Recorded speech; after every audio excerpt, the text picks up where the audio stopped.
বিশ্বনাথ জিলাত বিকাশৰ 12 দিন শীৰ্ষক কাৰ্যসূচীৰ শুভাৰম্ভ মন্ত্ৰী অশোক সিংহলৰ। বাণীকান্ত কাকতি মেধা বঁটাৰ অধীনত ছাত্ৰ-ছাত্ৰীলৈ আৰ্থিক পুৰস্কাৰ প্ৰদান।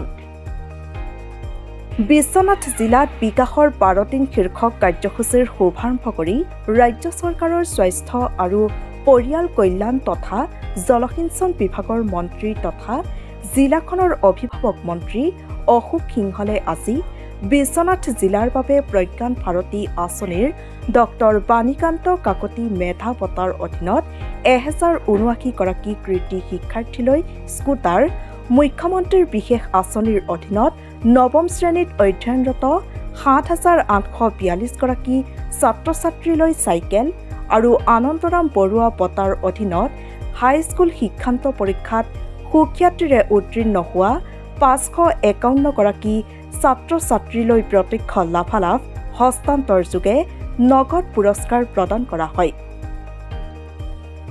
বিশ্বনাথ চাৰিআলিৰ কমলাকান্ত ক্ষেত্ৰত আয়োজিত হয় এই অনুষ্ঠান।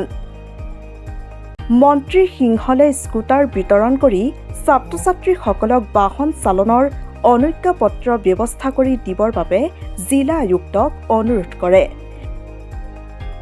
আজিৰ এই অনুষ্ঠানত বিশ্বনাথ সমষ্টিৰ বিধায়ক প্ৰমোদ বৰঠাকুৰ, বিহালীৰ বিধায়ক দিগন্ত খাটোৱাল, উপায়ুক্ত মুনীন্দ্ৰ নাথৰ লগতে জিলা প্ৰশাসনৰ বিষয়ববীয়াসকল, স্থানীয় বিশিষ্ট ব্যক্তিসকল, হিতাধিকাৰী ছাত্ৰ-ছাত্ৰী, শিক্ষক-শিক্ষয়িত্ৰী আৰু অভিভাৱকসকল উপস্থিত থাকে।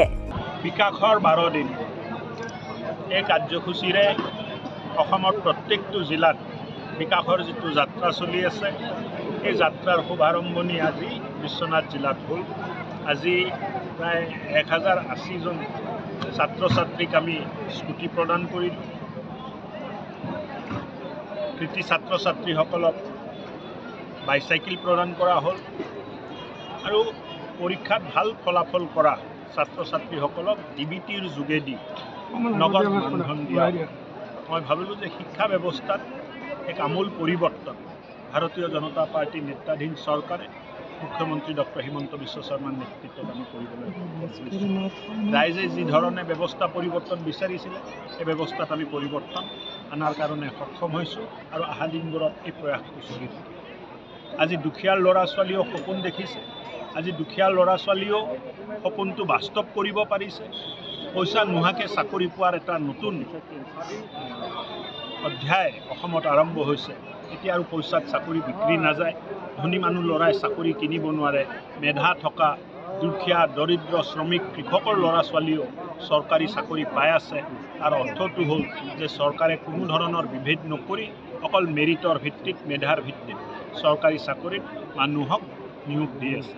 মই ভাবোঁ যে পৰৱৰ্তীত অসম আৰু এই অসমৰ ল'ৰা ছোৱালীয়ে সপোন দেখিছে, অসমৰ মানুহে সপোন দেখিছে যে মুখ্যমন্ত্ৰী ডাঙৰীয়াৰ নেতৃত্বত অসম কেনেকৈ স্বাৱলম্বী হ'ব পাৰে।